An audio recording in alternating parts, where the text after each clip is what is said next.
Ini kan bab ini memberikan penjelasan kepada kita tentang hakikatnya Allah, bukan kita.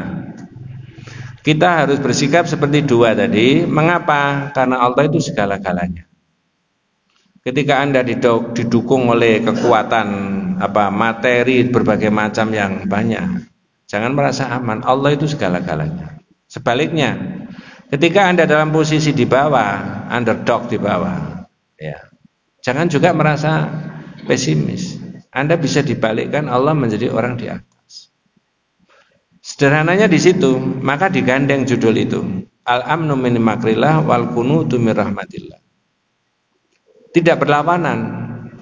Orang yang punya pikiran yang positif, yang kedua, yang optimis, karena meyakini Allah itu segala-galanya, kun fayakun tadi ya. Sebaliknya, orang yang lagi posisi di atas, jangan merasa bisa melakukan segala-galanya. Anda bisa dijungkir balikkan sama Allah, karena Allah itu maha kuasa. Sudah banyak contoh-contoh. Saya rasa begitu itu maknanya itu ya.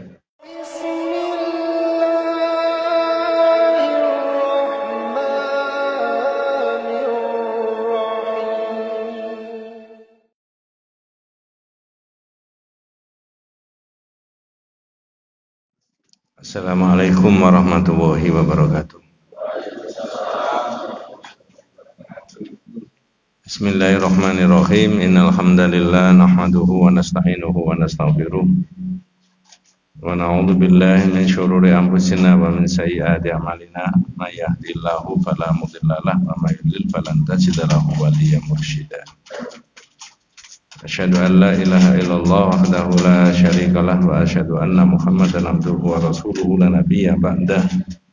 Allahumma sholli ala Muhammad wa ala ali Muhammad kama shallaita ala Ibrahim wa ala ali Ibrahim wa barik ala Muhammad wa ala ali Muhammad kama barakta ala Ibrahim wa ala ali Ibrahim fil alamin innaka Hamidum Majid. Amma ba'du. Ma'asyiral muslimin rahimani wa rahimakumullah, usikum wa nafsi bi taqwallahi faqad faza man ittaqa. Ibu-ibu dan bapak-bapak sekalian, adik-adik para jamaah rahimakumullah. Tauhid itu mengajarkan kepada kita semuanya bahwa Allah itu punya kuasa. Kekuasaan Allah itu tak terbatas. Rahmat Allah itu juga tidak terbatas. Nikmat Allah juga demikian. Bisa saja orang yang secara zahir sepertinya jauh dari hidayahnya Allah, tapi tiba-tiba menjadi orang yang sangat diberi hidayah sama Allah Subhanahu wa taala. Kalau ukuran ekonomi, bisa juga orang itu yang secara zahir adalah secara kelas bawah secara ekonomi, tapi kemudian tiba-tiba harkat dan martabatnya secara ekonomi itu diangkat oleh Allah SWT. Itu bukan pikiran asing bagi kita, ya. Tapi sudah cukup lama dalam pengertian kita bahwa Allah itu segala-galanya. Maka dalam pembahasan berikutnya adalah orang tidak boleh merasa aman dari kemungkinan murkanya Allah, dan orang tidak boleh putus asa dari rahmatnya Allah. Dalam bahasa kitab itu adalah al-amnu min makrillah wal qunutu min rahmatillah. Merasa aman dari murkanya Allah dan putus asa dari rahmatnya Allah. Maka di dalam pembahasan ini kita semuanya dijelaskan pakai dalil surat Al-A'raf ayat 96, 97 dan 98 sampai 99. Itu menerangkan mengenai orang tidak boleh merasa aman walaupun dia secara zahir sudah sepertinya tidak ada gangguan, baik secara pribadi maupun berkolektif di masyarakat. Itu tidak boleh dia berleha-leha.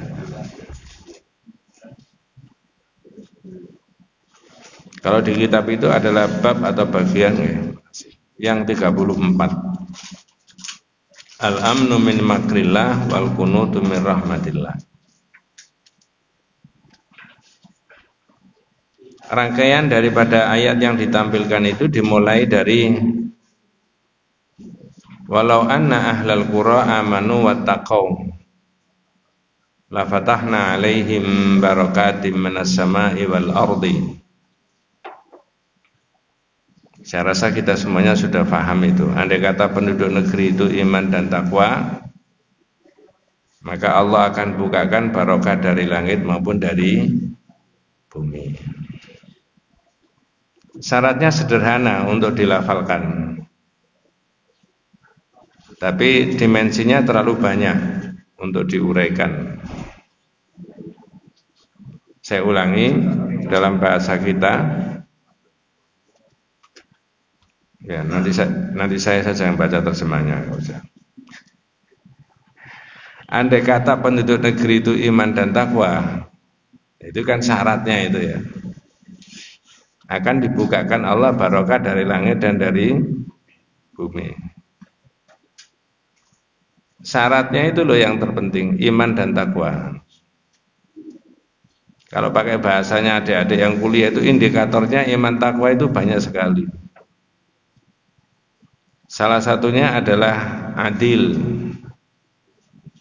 I'dilu huwa aqrabu littaqwa. Berbuat adillah, karena berbuat adil itu bisa mendekatkan kamu menjadi orang yang takwa. Bisa adil terhadap diri sendiri, adil kepada orang lain, maupun adil kepada Allah Subhanahu wa ta'ala. Kalau ukurannya materi, panjenengan bisa membahas begini. Apakah kekayaan dunia ini dimakan oleh penduduk dunia itu habis? Andai kata penduduk dunia itu dilipatkan 2 kali lipat lagi, lalu semua kekayaannya digali untuk kesejahteraan seluruh umat yang ada di dunia, cukup enggak? Tapi persoalannya kan ketimpangan sosial itu ada di masyarakat. Mengapa kok begitu? Banyak orang tidak adil di skala regional, nasional maupun global. Jangan jauh-jauh bicara itu, muluk-muluk ya. Kita bicara potensi nasional kita, kekayaan alam yang ada di dunia dimakan oleh rakyat Indonesia 2 kali lipat lagi, habis enggak? Enggak habis. Tapi mengapa kok yang kaya makin kaya? Itu karena ada ketidakadilan. Jadi dimensi takwa itu salah satunya adalah adil. I'dilu huwa aqrabu littaqwa. Kalau ini satu poin ini aja dipakai semua orang yang mengambil kebijakan itu, saya rasa bisa sejahtera masyarakat kita. Adil. Aspek yang lain iman dan takwa itu adalah yu'minuna bil ghaib, beriman kepada yang gaib. Orang kalau meyakini bahwa al-jannatu haqqun, an-naru haqqun, surga itu ada, neraka itu ada, dia nggak mau main-main pakai miliknya orang lain. Ngambil yang bukan haknya itu nggak mau. Kalau ada duit disiapkan oleh negara untuk dibagi kepada rakyat, namanya duit bantuan sosial, dia tidak tilep. Mengapa? Oh, saya nanti akan diminta pertanggungjawaban Pak di akhirat. Itu contoh itu ya. Ya, di kita saja di perserikatan, kalau dia faham beriman kepada yang gaib, dia nggak mau main-main. Ya, saya harus tanggung jawab, bukan hanya di dunia tapi di akhirat. Jujur nggak saya? Adil nggak saya? Nah begitu. Jadi Allah mensyaratkan iman dan takwa, dan iman takwa itu bukan dimensinya spiritual aja di masjid, enggak. Coba tak selipkan sedikit ya. Dulu ketika Allah mau menciptakan manusia, Allah bilang sama siapa?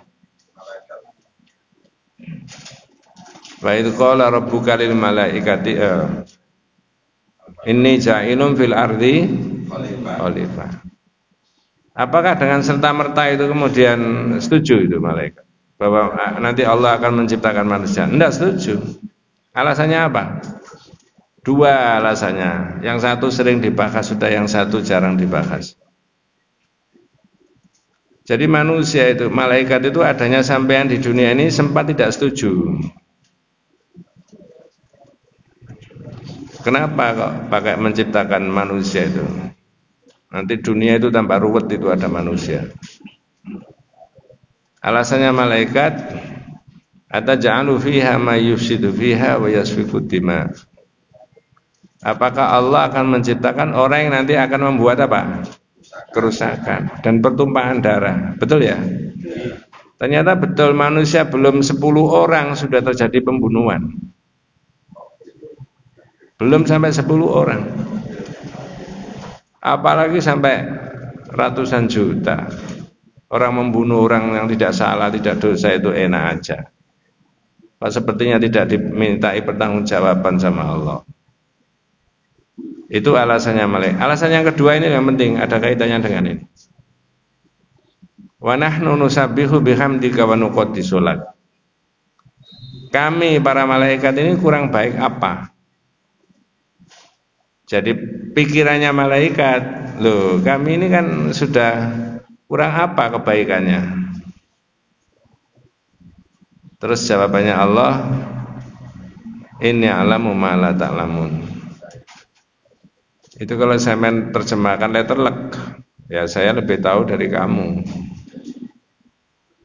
Tapi maknanya adalah malaikat, tugasnya manusia itu banyak di dunia itu.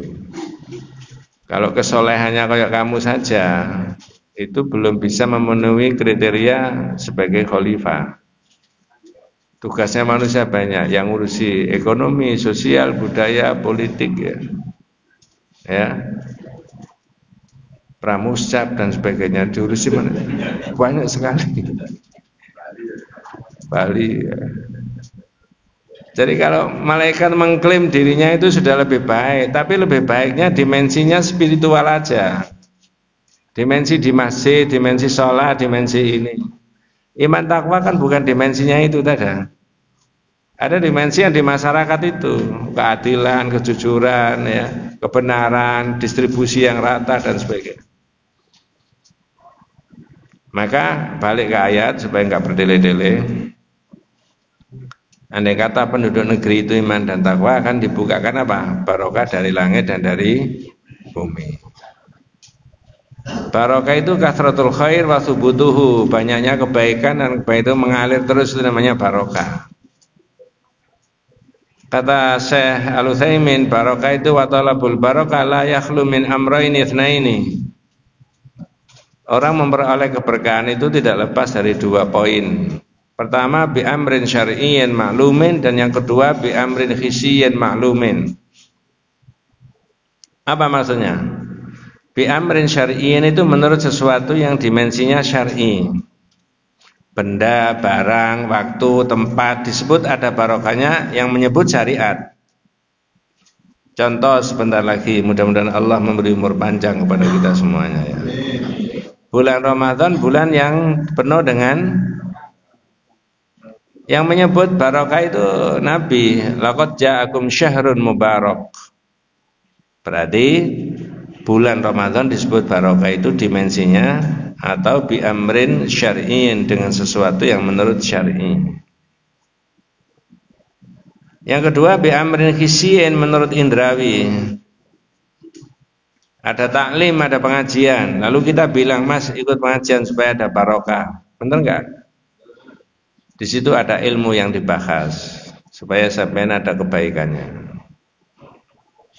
Nah, tapi kadang-kadang sebagian umat Islam salah paham itu. Pak kiainya tadi disuguhi wedang kopi, di dalam pengajian atau taklim itu diminum cuma separuh, yang separuh itu sisanya kemudian diminum rame-rame supaya dapat apa?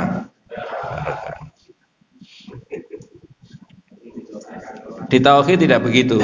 Mohon maaf kalau ada yang berbeda pendapat ya. Jadi janjinya Allah jelas apa terpenuhi jika saja penduduk negeri itu iman dan takwa, dibukakan barokah dari langit. Walakin kadzabu fa akhadnahum bima kanu yaksibun. Tapi mereka mendustakan ayatnya Allah. Ya dibaca ayatnya, tapi maknanya mendustakan bisa diabaikan ayat itu.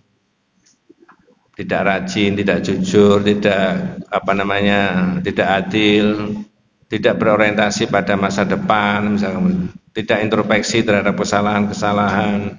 Itu semuanya bisa disebut sebagai mendustakan ayatnya Allah. Ya, kok tidak belajar dari kegagalan, misalkan begitu.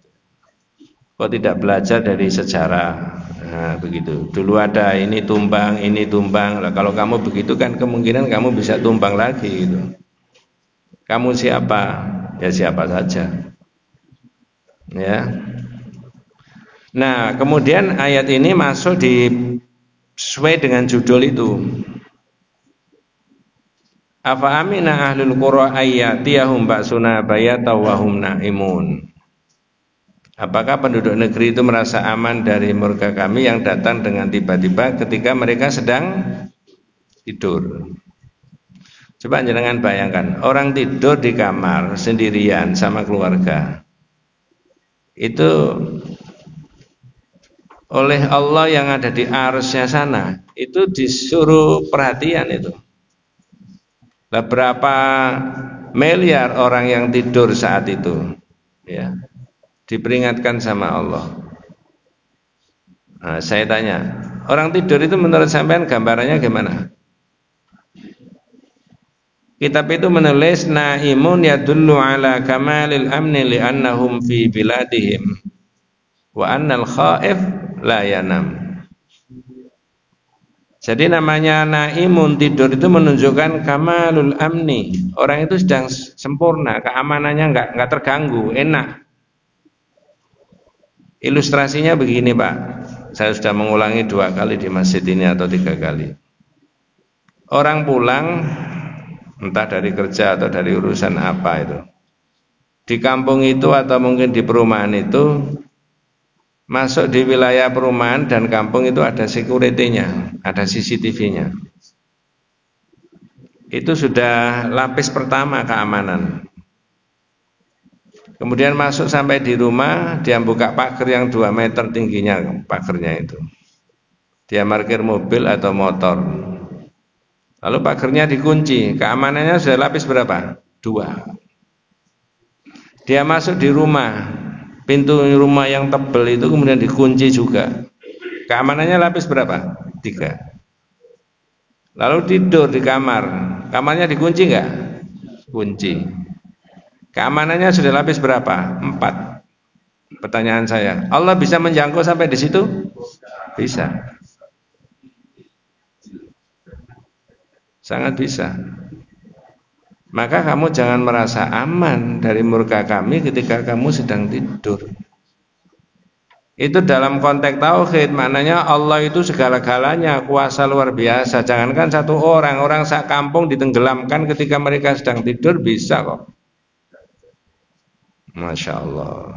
Makanya doanya orang kalau mau tidur itu apa? Allahumma barik lana.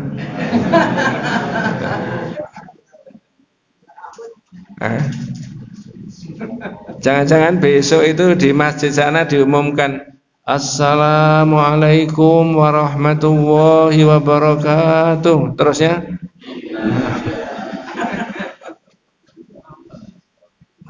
iya. Jadi mikirnya itu serius sampai di sini. Maka disunahkan oleh Nabi kalau mau tidur, mau orang mau tidur, itu disuruh wudu dulu, disunahkan wudu bersih. Kalau kita tidak terbiasa itu harus sudah dibiasakan. Loh, ngantuknya kan hilang, enggak, nanti kan ngantuk lagi.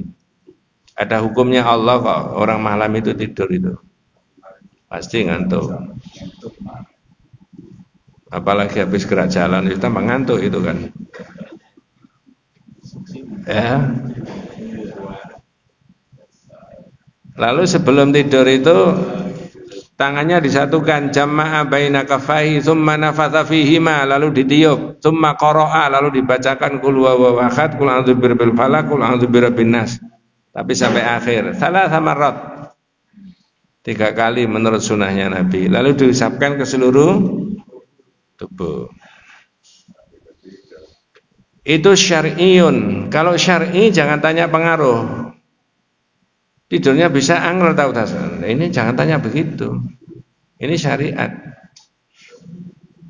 Kalau sampean mau tidur apa pegel kabeh, sebelum tidur minum Neurosan B+, nah itu baru tidurnya enak. Ada pengaruhnya di sini. Ada sekian persen untuk melumpuhkan saraf-sarafnya, ada sekian persen untuk peredaran darahnya supaya lebih lancar lagi dan seterusnya. Misalkan. Itu namanya qadariyun ma'lumun. Yang syar'i kembalikan kepada Allah. Jadi intinya pesan yang ada di dalam surat Al-A'raf ini adalah orang tidak boleh merasa aman walaupun dia sudah merasa aman dalam tidurnya di kamar. Lapisan keamanannya sudah sampai 4 kali lapisan. Itu loh, orang beriman itu selalu connect sama Allah. Berikutnya kemudian apa? Awa amina ahlul qura ayatiyahum ba'suna duha wa hum yal'abun. Duha itu jam berapa? Kalau ukuran di sini antara jam berapa sampai jam berapa? Jam-jam sekian ini sudah masuk duha enggak? Jam 8, jam 9. Mataharinya terbit dengan sinar yang cukup cerah. Orang tidak ada kerepotan. Secara ekonomi sudah cukup, fisik itu juga sehat, tidak ada janji, tidak ada urusan apa-apa. Ada kalanya karena sudah cukup, lalu orang sehat, tidak ada janji, tidak ada apa-apa, orang itu main-main, happy-happy. Tapi oleh Allah diingatkan, apakah orang itu merasa aman dari murka kami yang datang dengan tiba-tiba ketika waktu duha mereka sedang main-main? Begitu. Jam-jam sekian itu cuacanya bagus, orang enak santai-santai. Walhasil dalam semua aktivitasnya manusia itu tidak boleh merasa aman dari murkanya Allah. Wahum yal'abun, mereka sedang bermain-main, yadullu aidan ala kamalil amni warraha wa adami dhayyiq. Orang yang sedang bermain-main yadullu aidan ala kamalil amni, menunjukkan orang itu sedang aman. Dia bisa main-main ya, happy, tidak ada masalah. Warraha, dan senggang, enggak ada urusan, enggak ada janji, enggak ada pekerjaan, enggak ada ini. Wa adami dhayyiq, dan orang itu tidak kerepotan karena sakit, karena ekonomi, karena janda. Namun demikian saat itu adalah li'anna law kana 'indahum dhayyiqun fil 'aish la talabu yatlubuna rizqa wal 'aisha. Andai kata orang itu kerepotan dalam ekonomi, dia enggak main-main, dia bekerja. Andai kata orang itu sakit, dia enggak bisa keluar dengan main-main. Nah, inilah makanya dalam situasi begitu tetap saja orang tidak boleh merasa aman dari murkanya Allah. Tak potong dulu, tak selipkan. Siapa raja yang digambarkan sebagai raja yang zalim di Quran dan semua orang tahu itu? Fir'aun. Kalau diukur secara materi, secara kekuasaan, secara fisik, segala-galanya punya kan? Punya. Tentara dia punya. Kemudian kekuatan ekonomi dia yang gandeng sama Pak Korun, ya, itu ditiru oleh para penguasa-penguasa zaman sekarang itu. Teorinya kalau langgeng ingin berkuasa terus, gandenglah kepala konglomerat itu. Ya, dalam benaknya Fir'aun tidak mungkin bisa akan tumbang kekuasaan saya. Ya. Kira-kira kalau kita bisa menganalisa pikirannya Fir'aun, kalau saya diberi 2 periode, maka saya akan minta berapa periode? Ya terserah. Ya. Tapi Allah dengan cara yang lain untuk menumbangkan Fir'aun itu. Nah, ini kan bisa dipakai referensi. Dengan cara apa? Ya. Satu cara yang ditempuh di dalam Al-Quran yang disebutkan oleh Allah, negaranya Fir'aun itu dihukum sama Allah. Saya mengambil terjemahan hukum itu mengambil dari terjemahan Departemen Agama. Pimpinan Kiai Haji Yakub Stakuf itu ya. Departemen Agama.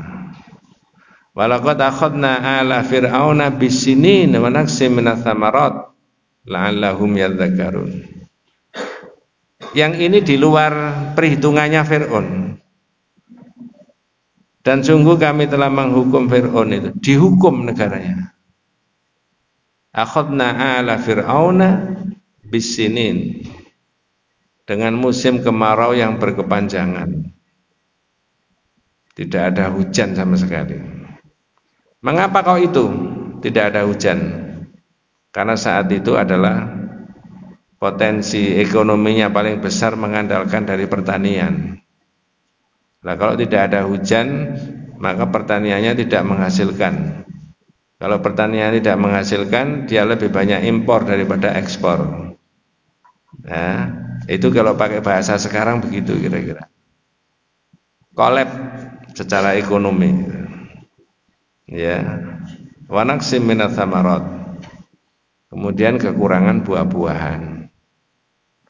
Tapi dasar Fir'aun ya. Yang disalahkan siapa? Musa. Fa idza ja'atuhumul hasanatu, kalau negerinya itu lagi baik, ekonominya baik, pertumbuhan ekonominya itu di atas rata-rata prediksinya dia, stabilitas keamanan juga begitu, politik tidak ada yang mengganggu, oposisi bisa ditumbangkan semuanya, teorinya begitu. Dia ngomong apa? Qalu lana hadi, ini prestasi saya. Kalau pakai bahasa sekarang, ini kerja saya. Dasar Fir'aun. Ya. Nah itu ya. Tapi fa in tusibhum sayyi'atun, kalau ada sesuatu yang tidak baik, kegaduhan, ini tidak stabil macam-macam, yang dituding Musa. Ini gara-gara Musa aja. Itu sudah dibahas ayat itu, tapi konteksnya tatoyur. Tapi kita masukkan ayat ini dalam pikiran sekarang ini, karena ada kesalahan itu tadi, ya. Walaupun Fir'aun itu menggenggam berbagai kekuatan, ekonomi juga digenggam, senjata juga punya, intelijen juga punya, tapi kemudian Allah menghukum. Maka orang tidak boleh merasa aman. Maksimal ya. Berakhirnya kerajaannya Fir'aun itu ketika Fir'aun diapakan? Tenggelamkan. Ada doanya Nabi Musa itu ketika dikejar-kejar itu ya. Ada dua, kapan hari sudah saya sebutkan. Pertama yang dilakukan Nabi Musa itu ya taraqab, waspada. Ini di mana itu tentaranya Fir'aun? Jadi dalam pelariannya dia selalu mencari informasi di mana. Jangan-jangan di depan sana ada. Itu namanya taraqab, waspada. Kalau sekarang waspadalah, kira-kira begitu ya. Ya taraqab. Yang kedua berdoa. Rabbina najini minal qaumidz dzalimin. Ya Allah, selamatkan aku dari orang yang zalim. Doanya Nabi Musa dikabulkan. Caranya menyelamatkan Nabi Musa bukan Nabi Musa diungsikan di negara yang lain, tapi apa? Fir'aun yang di belakang diapakan? Ditenggelamkan. Selesai sudah. Ya, maka di masjid-masjid itu, kecuali masjidnya sampean, sering ada anak-anak kecil berdoa itu loh. Allahumma sholli ala sayyidina Muhammad wa ashghili zalimin bizalimin. Terusnya wa akhrijna min bainihim salimin. Itu kalau cengkoknya enggak bener, enggak enak itu, sampai salah itu ya. Cengkoknya kan nah, iya. Sampai sudah besar enggak hafal malahnya. Itu sebagian saudara kita mengatakan itu sholawat, tapi menurut saya bukan, itu doa. Ya. Wa syghili zalimin bizalimin. Ya Allah, orang yang zalim itu sibukkan mereka mendolimi teman-temannya sendiri, jangan mendolimi kami. Nah, Nah itu Pak, ternyata mereka tembak-tembakan sendiri kan. Kan bisa juga itu ya, jangan dianggap remeh. Doa itu silahul mukmin, senjatanya umat Islam itu doa. Wa akhrijna min bainihim salimin. Keluarkan kami dari kezaliman mereka dengan selamat. Nah itu kalau saya boleh husnudzon, mengambil dari doanya Nabi Musa ketika dikejar Fir'aun. Di dalam pelariannya Nabi Musa berdoa, Rabbi najini minal qaumil zalimin. Ya, itu. Sampean yang sampean hafalkan lagu ini Maher Zendok. Ya. Ya silakan aja itu ya. Tapi memang ada bahwa masa-masa di mana Allah itu murka ya. Ada masa-masa di mana Allah itu marah. Ya. Maka orang tidak boleh merasa aman. Afa aminu makrallah fala ya'manu makrallah ilal qaumul khasirun. Apakah mereka itu merasa aman dari murkanya Allah? Tidak ada yang boleh merasa aman dari murkanya Allah kecuali orang yang apa? Rugi. Jadi status sosialnya sudah tinggi, jangan melakukan yang tidak baik, bisa dijatuhkan itu. Mohon maaf ini bukan politik ya, tapi saya mengingatkan aja, bukan ilmu saya. Tahun 1998 atau 99 ya, Pak Harto jatuh itu kan, 98. Ketika ada sidang MPR, Super Semar tanggal 1 sampai tanggal 10 Maret, itu sudah agenda dari 5 tahunan, siklus 5 tahunan, mekanisme pergantian kepemimpinan nasional. Tapi tetap Pak Harto kan. Semua anggota MPR saat itu dipimpin Pak Harmoko sepakat memilih Pak Harto untuk yang ke-6 kalinya, 6 periode. Tanggal 10 Maret itu dilantik. Para pengamat masih meyakini bahwa ini masih kuat, akan berjalan 5 tahun yang akan datang. Maret, tanggal 10 Maret 1998. Jatuhnya tanggal berapa? 21 Mei. Tahun 98 juga toh. Sampai hitung Maret, April, Mei, tidak sampai 4 bulan. Padahal semua kekuatan saat itu adalah mendukung Pak Harto. Loh, ini kan bisa dipakai sebagai referensi itu, walaupun dalam konteks kekinian. Kalau tadi Fir'aun kan, ya saya tidak menyamakan itu adalah Fir'aun modern, enggak. Jangan salah paham nanti. Tapi maksud saya, betapa kekuasaan itu bisa dijatuhkan oleh Allah sesaat, yang tidak dihitung oleh para pakar. Nah, siapa tahu kan begitu kan? Mudah-mudahan tidak terjadi. Presiden jatuh sebelum masa jabatannya. Ya. Nah, sekarang sudah wafat semuanya. Presiden Soekarno sudah wafat, Pak Harto sudah wafat, Abdurrahman Wahid sudah wafat, Habibie sudah wafat. Kita ini berpengalaman presiden-presiden yang setelah menjabat meninggal. Kita ini kan belum berpengalaman presiden yang masih menjabat terus mati, itu kan belum pernah pengalaman. Mudah-mudahan tidak terjadi gitu. Iya. Iya. Jadi ekonomi juga begitu, individu, kolektif juga begitu. Jabatan juga bisa sama. Pembahasan ini orang tidak boleh merasa aman. Jadi mestinya penguasa itu gandolannya itu ke Allah kan. Kita mendambakan kalau ada siapapun yang berkuasa itu kemudian ngomongnya gini, Pak, sampean 5 tahun ke depan, Mas ini kan amanat, saya bisa jujur apa enggak? Nanti saya ini kan bertanggung jawab dunia akhirat itu. Walaupun kelihatannya hanya mimpin masjid, mimpin organisasi, tapi ini tanggung jawab berat dunia akhirat itu. Memang makanya saya diberi fasilitas ini, fasilitas itu. Bisa enggak saya mengendalikan emosi saya dalam memimpin? Nah, mestinya begitu. Saya bisa dijatuhkan oleh Allah. Ini kalau yang memegang jabatan itu punya karakteristik tauhid itu begitu salah satunya. Wes, sebelum dilanjut supaya berimbang, ada yang dibahas? Kalau tidak ada, saya tawarkan dua opsi. Yang pertama dilanjut, yang kedua wabillahi taufik wal hidayah. Ya.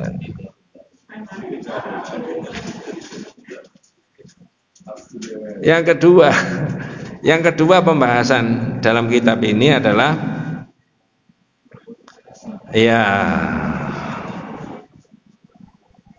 al-qunutu min rahmatillah, berputus asa dari rahmatnya Allah. Ini tugas kita sebagai orang tua terhadap anak-anak kita, adik-adik kita maupun cucu-cucu kita. Orang tuanya punya pikiran tauhid, dalam konteks ini bisa memberi motivasi. Ayo terus, Allah itu Maha Kuasa. Begitu. Bisa ya, bisa pelan-pelan. Bisanya orang itu satu dengan yang lain beda-beda. Nah, begitu. Cuma dalam kitab ini yang dipakai contoh adalah kisahnya Nabi Ibrahim. Kisahnya Nabi Ibrahim alaihissalam. Ada penuh dengan catatan kisah Nabi Ibrahim itu. Salah satunya adalah bagian dari kegelisahan Nabi Ibrahim yang sudah sekian puluh tahun berumah tangga juga belum mendapatkan putra. Walaupun Nabi Ibrahim sudah bilang sama istrinya, jangan bersedih, kan begitu kan ya. Mohon padanya. Tapi juga tetap aja belum dapat putra. Tiba-tiba ada tamu. Tamu ini siapa? Malaikat. Ya, kalau kita ya enggak tamu malaikat itu. Paling nanti terakhir tamunya sampean malaikat itu malaikat Israel paling. Terakhir. Loh, semuanya kan masih didatangi Pak ya? Iya. Jangan menolak ya. Minta tolong dibantu untuk menerjemahkan surat Al-Hijr ayat 51, 52, 53, 54, 56. Ya. Kalau enggak saya sendiri yang menerjemahkan. Ambil di Quran supaya lengkap. A'udzu billahi minasyaitonir rajim. Bismillahirrahmanirrahim. Wa nabbihum an dhaifi Ibrahim. Surat apa tadi? Ya. Oh enggak, saya saja. Karena di kitab itu hanya ditulis wa may yaqnut min rahmati rabbih illa dhallun. Wa may yaqnut min rahmatihi illa dhallun. 56 dimulai dari 51, 52, 53, 54, 55, 56. Nggih.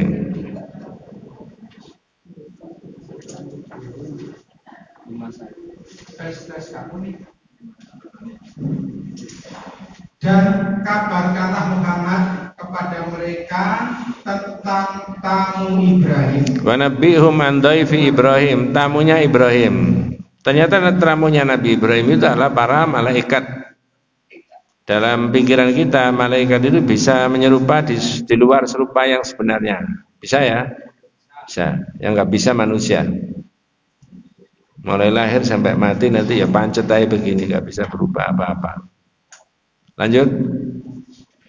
Ketika mereka masuk ke tempatnya, lalu mereka mengucapkan salam. Idzakhulu alaihi faqalu salaman.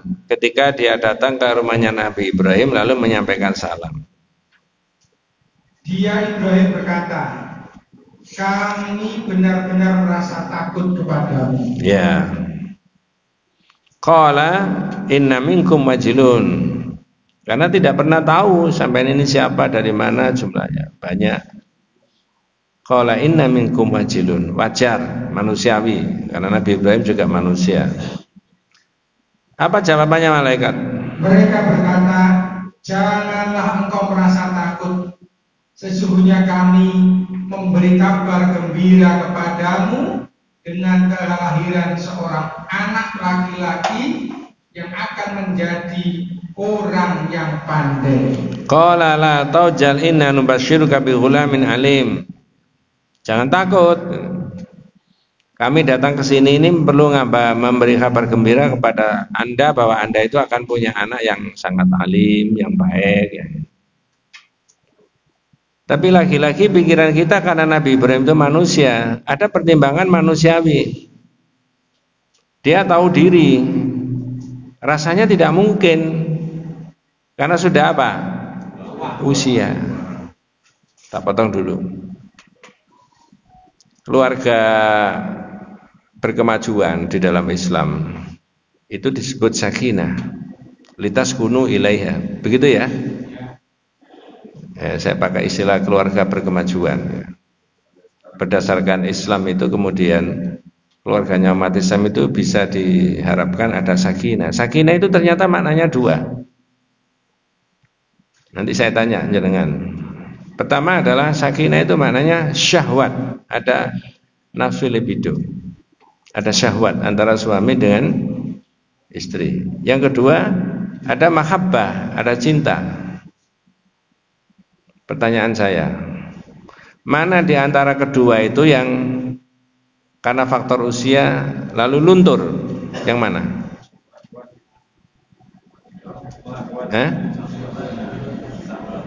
Kalau cintanya semakin tua boleh nggak luntur?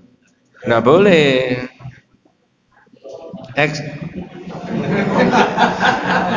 Jangan emosi, Bu. Ya. Loh ini temen, Pak. Kalau cintanya sih nggak boleh luntur. Lalu realisasi atau perwujudan daripada cinta itu ketika masih muda dengan seusia 60 beda.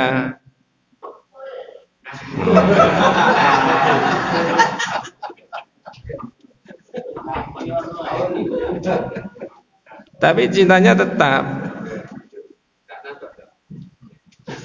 Itu nanti dulu, belum sampai ke sana. Belum sampai ke sana. Ya. Tapi jujur saja karena faktor biologis, faktor usia, itu yang libido itu mengalami penurunan. Yang itu bisa luntur, bukan kehendaknya manusia, tapi itu hukumnya Allah yang ada di dunia. Kecuali kalau ada pemain baru lain.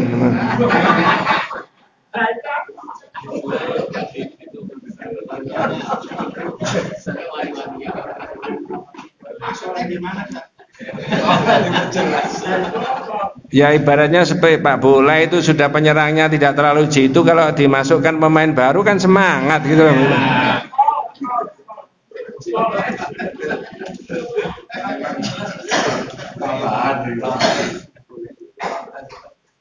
Sampai itu koyok-koyok respon tapi termasuk penakut.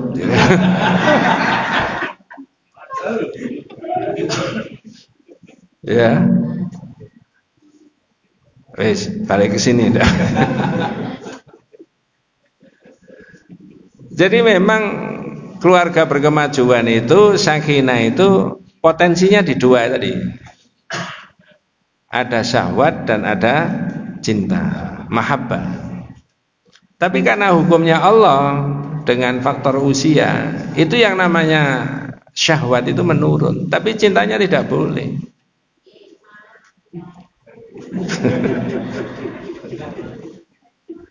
Cintanya yang tidak boleh. Wujudnya beda. Ya. Apa itu yang dimasukkan cintaku sekonyong-konyong koder, ya tidak tahu. Ya. Nah, begitu. Balik lagi, maka Nabi Ibrahim tadi merespon dengan sepertinya tidak percaya. Wong saya sudah tua. Di ayat yang lain diterangkan bukan dirinya Nabi Ibrahim, tapi apa? Itu lihat itu. Yang dituding istrinya. Itu ibumu sudah sepuh itu. Kecuali kalau zaman dulu masih muda, pemain baru terus jangan itu. Wis ndak bahas pemain baru. Ya. Nanti kalau mau ada pemain baru itu perlu privat khusus itu. Gimana caranya itu ya? Ya toh? Ya nek wani tapi nek wani. Apa jawabannya Nabi Ibrahim? Monggo. Dia Ibrahim berkata, benarkah kamu memberi kabar gembira kepadaku padahal usiaku telah lanjut? Ya. Lalu dengan cara bagaimana kamu memberi kabar gembira tersebut? Ini kan konteksnya tidak punya anak menjadi punya anak. Abasyartumuni ala ammasani al-kibaru fabima tubasyirun. Dengan cara apa kamu bisa memberi kabar gembira kepada aku? Wong aku sudah tua. Nah, makanya tak sebutkan tadi, namanya sudah tua, itu nafsu birainya pasti menurun. Apalagi sudah di atas 60. Mudah-mudahan kita semuanya disehatkan sama Allah Subhanahu wa taala. Tola-tole tok. Iya. Ini Nabi Ibrahim, ini manusiawi alasannya Ibrahim tadi. Oh, saya sudah tua. Tapi kalau Allah menghendaki bisa di luar hukum yang normal di antara manusia. Nanti saya cerita teman saya, rumahnya tidak jauh di Gedung Turis itu. Dulu sudah pernah saya ceritakan itu. Inilah ya. Lalu apa jawabannya malaikat? Qalu basyarnaka bil haqqi fala takum minal qanitin. Mereka para malaikat menjawab, kami menyampaikan kabar gembira kepadamu dengan benar. Ya, terus? Maka janganlah engkau termasuk orang-orang yang berputus asa. Ya. Ini konteksnya tidak punya anak, punya anak. Sakit menjadi sehat juga begitu. Orang tidak punya menjadi punya juga begitu. Ya. Ternyata orang punya pikiran tidak boleh berputus asa dari rahmatnya Allah. Itu bagian daripada ibadah. Punya pikiran yang positif. Al-Utsaimin menulis al-qunutu min rahmatillah la yajuzu li annahu su'udan billahi azza wa jalla. Orang putus asa dari rahmatnya Allah itu tidak boleh, karena dia itu su'udan, berprasangka jelek kepada Allah. Ya. Wadzalika fi wajhaini. Orang yang berputus asa dari rahmatnya Allah yang disebut dengan su'udan tadi, tinjauannya dari pendekatannya dua. Annahu ta'nun fi qudratillahi subhanahu wa ta'ala. Dia itu menciderai takdirnya Allah. Takdir Allah yang tidak diketahui masa yang akan datang, dia sudah menolak, dia putus asa. Oh, gak iso, berarti dia putus asa. Padahal dia belum tentu tahu takdirnya Allah. Ya. Jadi kalau sesuatu yang sudah ditetapkan Allah yang tidak diketahui manusia itu pasti terjadi. Karena Allah punya senjata kun fayakun. Ya. Kok iso? Ya iso wong ngene kok gak iso, begitu. Yang kedua, annahu ta'nun fi rahmatillah subhanahu wa ta'ala. Yang kedua, orang putus asa itu menciderai rahmatnya Allah. Dikiranya rahmatnya Allah itu terbatas. Di ayat yang lain rahmatnya Allah itu digambarkan andai kata seluruh air yang ada di lautan itu menjadi tintanya, dilipatkan 7 kali lipat lagi, dipakai sebagai tintanya untuk menulis rahmatnya Allah. 7 lipat air laut itu habis, rahmatnya Allah belum habis. Itu kan saking luasnya itu rahmatnya Allah dalam bidang apa saja. Maka saya pernah diceritani teman saya itu. Nah, ini agak beda ceritanya. Kalau ini kan pakai ayat ya. Ketika Nabi Ibrahim diingatkan sama malaikat, oh tidak boleh kamu berputus asa. Ya. Basyarnaka bil haqqi fala takum minal qanitin. Loh, aku ini datang ke sini memberi kabar gembira kepada kamu dengan benar, tidak boleh kamu putus asa. Baru Ibrahim sadar. Apa omongannya? Qala may yaqnut min rahmati rabbi illa dhalun. Iya, memang tidak boleh orang berputus asa dari rahmatnya Allah, dan tidak ada orang berputus asa dari rahmatnya Allah kecuali orang yang sesat.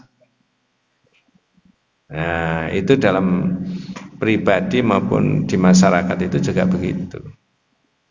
Coba saya ke sini, balik ke sini.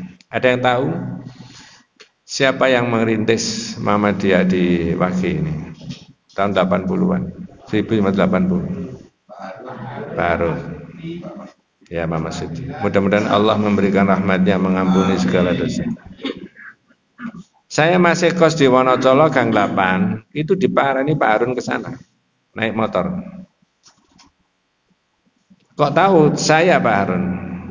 Karena Pak Harun itu semula di Surabaya rumahnya, Jalan Juwet. Ada yang tahu? Mungkin keluarganya. Nah, secara kebetulan tetangga saya itu, yang saya kosi itu, rumahnya juga mertuanya Jalan Juwet. Akhirnya disambungkan ke saya. Saya diundang ke sini. Yang ngaji cuma 5 atau 8 orang, di rumahnya siapa ganti-ganti waktu itu. Ya. Wes berkembang sampai punya Al-Ilham. Kalau tidak salah, meletakkan batu pertama yang hadir ke sini juga saya. Memulai mendirikan ranting pertama yang diutus Pak Salam ke sini saya. Tahun 80 berapa itu loh. Saya masih semangat, masih muda, gagah begitu waktu itu. Ya. Sekarang berkembang kemana-mana. Maksud saya, ketika tidak dirintis, lalu orang punya pandangan yang sempit, tidak berkembang. Kalau diam aja itu stagnan. Tapi ternyata ada saja yang dilakukan ini, ya, ranting bernuansa pesantren ini dan sebagainya. Itu harus dikembangkan terus. Apa nanti pola ngajinya tidak bisa berubah misalkan? Bukan ustadznya yang cerita, tapi jamaahnya yang cerita. Bisa, itu dalam proses perkaderan. Sekarang bab ini Pak, tolong siapa yang bisa menerangkan? Nanti kita tambahi. Mengapa tidak dirubah begitu? Semuanya bawa kitab. Nah, jadi semacam ini adalah lembaga pembinaan. Ya tentu saja tidak semuanya yang mau saja. Bisa dipola dengan model begitu. Ya kalau begini aja kelihatannya ngaji, habis itu di rumah ditutup, tinggal tidur, hilang sudah ilmunya. Ya, tapi kalau tampil terangkan bab 34 masalah al-amnu min makrillah wal qunutu min rahmatillah. Tapi ustadznya di situ. Nanti yang tafsir terangkan ini, cari referensi itu. Mengapa tidak itu dikembangkan? Kalau tidak semuanya, yang daftar saja yang mau. 5 orang, 6 orang. Jadinya tidak sekarang, tapi 10 tahun yang akan datang. Nah, begitu. Wallahu a'lam. Tolong dipikir yang itu. Kebetulan muncul tadi Mas. Sudah lama saya angan-angankan tapi hilang ketika ngaji. Kalau iya saya bisa memberi tugas sekarang. Tolong bab 35 judulnya As-sabru ala aqdarillah. Siapa yang mau menerangkan? Sampai duduk aja di situ, ustadznya di sini. Supaya ustadznya disoting kan begitu maksudnya. Kayak itu. Ya. Nah, tidak boleh berputus asa dari rahmatnya Allah itu dalam konteks abad modern sekarang ini, itu banyak contoh di masyarakat kecil-kecil itu. Ada sahabat saya yang rumahnya tidak jauh dari sini, saya tidak usah sebut namanya walaupun saya sudah minta izin bahwa saya boleh bercerita. 8 tahun lebih tidak punya anak, tapi kata Pak Dokter sudah dinyatakan tidak bisa kalau tidak pakai bayi tabung. Itu kondisi 17 tahun yang lalu, biayanya mahal 17 juta, 50 juta. Lalu dia bilang, Pak Dokter saya pakai haji saja. Lalu haji saya diundang waktu syukuran itu untuk memberi tausiah 10 menit. Di situ saya terangkan.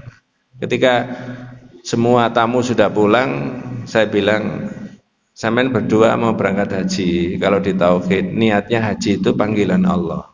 Bukan karena supaya sampean punya anak. Enggak ada hubungannya. Orang punya anak, tidak punya anak itu dunia. Tapi haji itu akhirat, ibadah. Itu namanya bahasa tauhidnya adalah iradatul insan bi amali dunya minasyirki.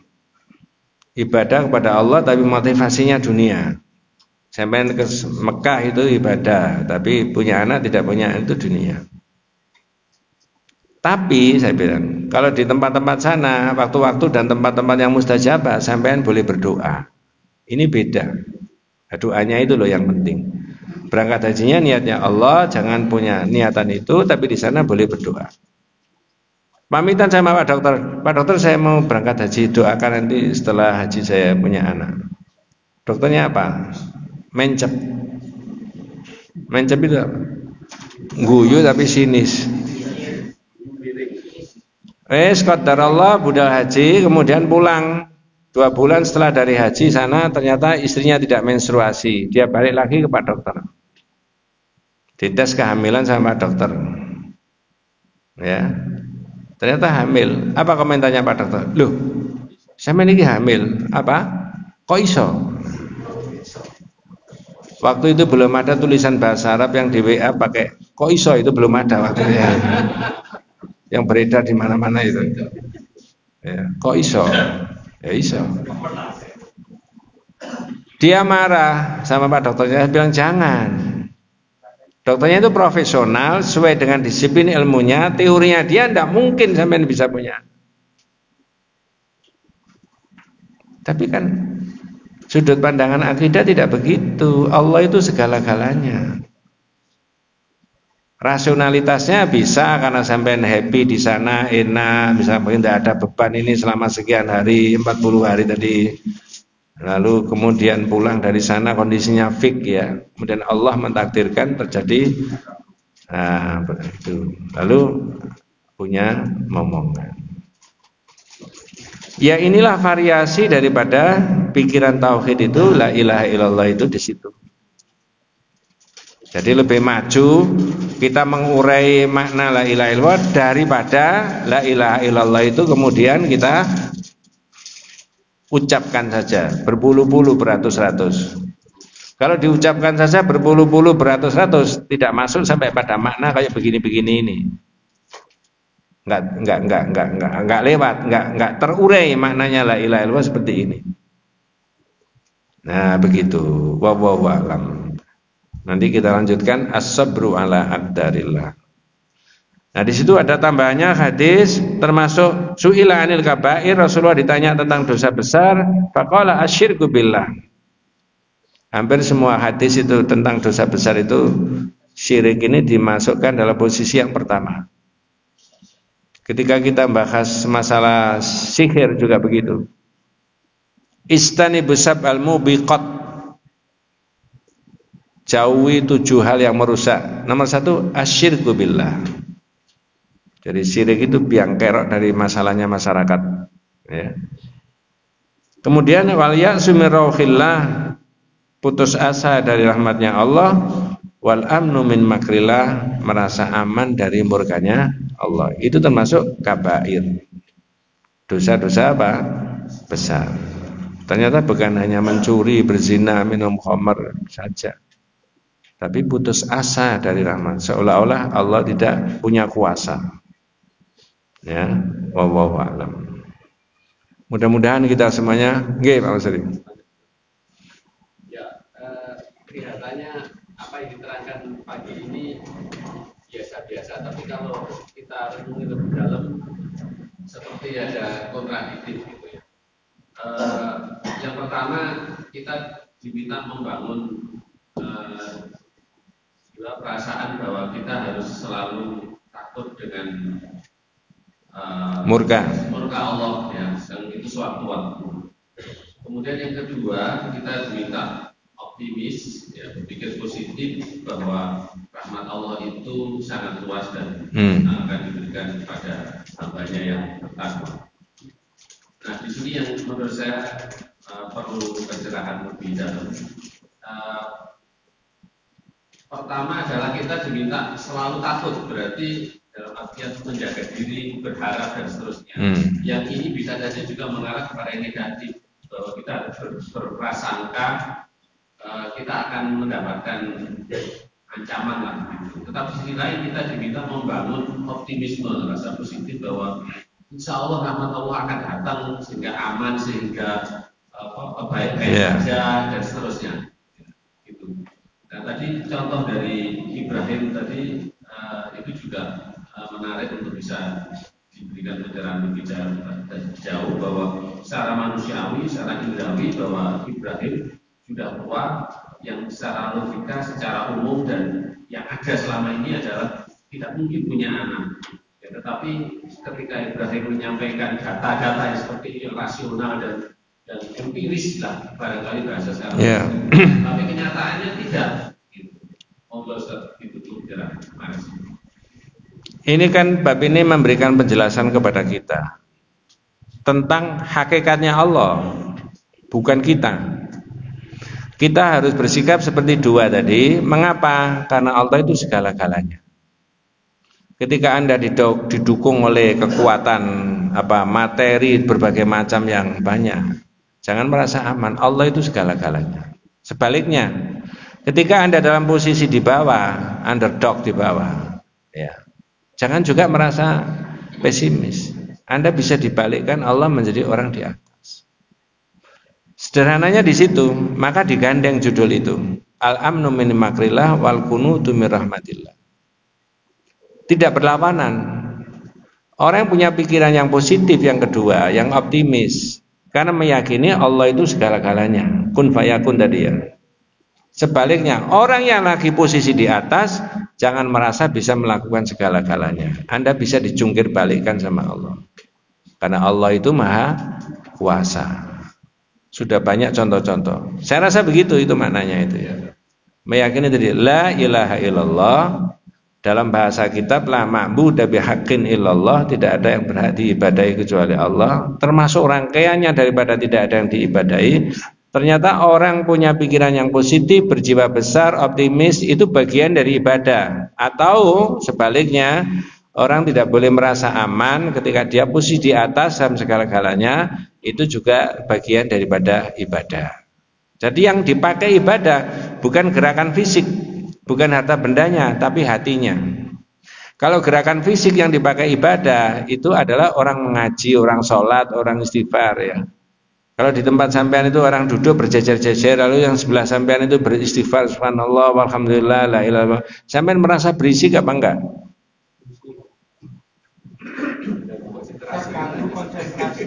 Apa sampean terganggu konsentrasinya? Ya, itu itu begitu ya. Jadi orang didorong untuk selalu mendekatkan diri sama, karena Allah itu segala-galanya. Jangan merasa kalau sudah di atas itu. Atau sebaliknya. Ini kan saya rasa positif ini kan, pikiran ini kan mendorong masyarakat supaya itu. Maka di akhir tadi saya sebutkan, kalau syahadat itu kita urai dengan tepat dan benar, ini sebagai landasan untuk gerak dan perjuangan masyarakat. Masyarakat yang berkemajuan, Islam yang berkemajuan, itu salah satunya al-mabniyu 'ala tauhid. Didasarkan pada landasan tauhid. Hanya saja, ini mohon maaf internal kritik ya. Representasi daripada tauhid yang Muhammadiyah itu yang mana? Tidak punya, Pak. Saya sudah tanya sampai di PP. Tapi saya menemukan kitab-kitab tauhid, ketika saya cermati, saya amati, oh mungkin ini cocok untuk tinggal diadopsi saja mestinya. Lalu diterjihkan itu ya, misalkan begitu. Tidak punya. Dibantu dibuatkan nanti usulnya panjangkan gitu. Nah itu kenal nanti. Oh, tidak penting. Kitab-kitab itu saja direkomendasi untuk dipelajari di warga Muhammadiyah. Nggih, Bu. Assalamualaikum warahmatullahi wabarakatuh.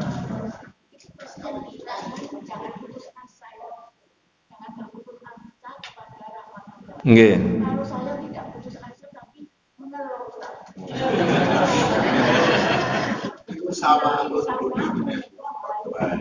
Apa?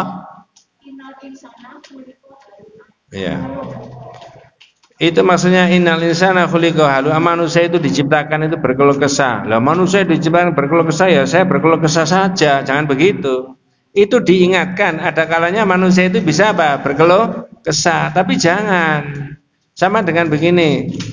Al-insan mahallul khata' wa nisa, itu tempatnya salah dan dosa. Ya wajar kalau saya ini berdosa, saya ini manusia itu. Itu namanya semprul. Ya. Dia berbuat salah dan dosa tapi didalili pakai itu, seolah-olah dalil itu, hadis itu membenarkan orang berbuat apa? Dosa. Tidak boleh, Bu. Tidak boleh.